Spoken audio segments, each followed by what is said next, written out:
तो अब हम लोग जो कॉन्सेप्ट देखने वाले हैं उससे पहले मैं आपको दिखाता हूँ कि प्रॉब्लम क्या था जो ये कॉन्सेप्ट आया है। ठीक है, तो यहाँ पे हम लोग क्या करते हैं, फटाफट एक फंक्शन बनाते हैं। ठीक है, सेम जो पहले हम लोग कर रहे थे वही ऐड नाम का एक फंक्शन बनाते हैं। वो क्या करेगा कि दो नंबर लेगा आर्ग्यूमेंट में, num1 num2, और उसको क्या करेगा, ऐड करेगा रिजल्ट में, result equal to num1 plus num1 plus num2। ठीक है, और प्रिंट करवा देते हैं हम लोग, प्रिंट रिजल्ट। ठीक है, ये आपको लोगों को अभी तक पता है, और इससे क्या होगा, सेकेंड ऐड 2,3। ठीक है, मैं इसको रन करता हूँ। ये देखो, ये सबको पता है 5 आएगा। ठीक है, आ चुका है 5। अब हम लोग बात करते हैं कि यहाँ तक तो 2 नंबर था, अब हम लोगों को एक ऐसा फंक्शन चाहिए जिससे 3 नंबर ऐड हो। तो आप क्या बोलोगे कि एक और बनाओ फंक्शन।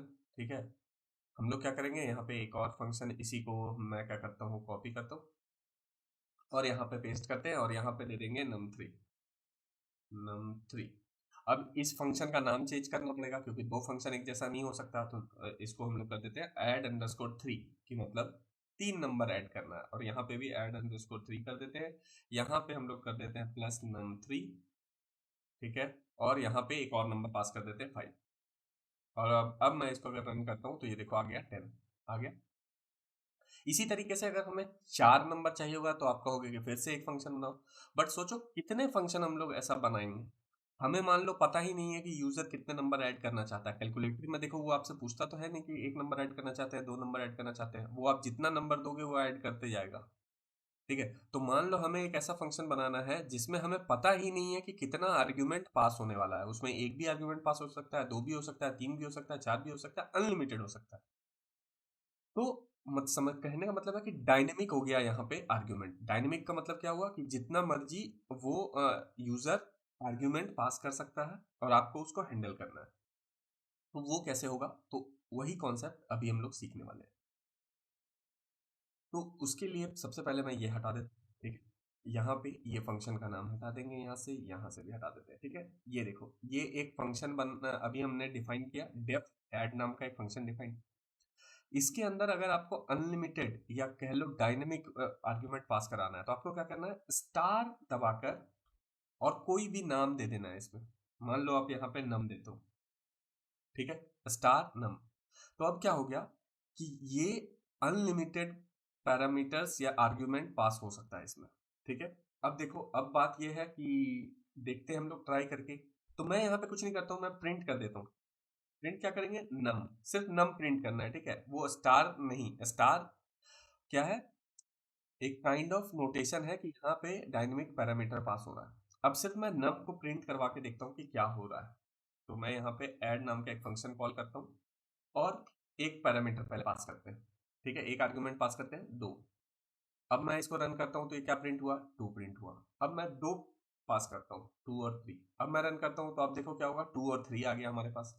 अब यहाँ पे अगर मैं 4 पास करता हूँ तो क्या होगा, यहाँ पे देखो 3 आ गए। तो आप देख रहे हो कि हमें जितना मर्जी हम यहाँ पे आर्ग्यूमेंट पास कर सकते हैं वो हमारा इस नम वेरिएबल में स्टोर हो जा रहा है। नम वेरिएबल है क्या, कोई लिस्ट के जैसा ही है बट ये टपल होता है। देखो, फंक्शन पढ़ने के बाद हम लोग डेटा स्ट्रक्चर पढ़ने वाले हैं, मतलब कि लिस्ट, टपल, डिक्शनरी, ये सब। राइट, तो ये सब आपको बाद में समझ में आएगा। अभी आप एक समझो कि एक कलेक्शन बन जा रहा है। ठीक है, जो भी आप यहाँ पे पास कर रहे हो वो कलेक्शन बन जा रहा है, लिस्ट बन जा रहा है उसका।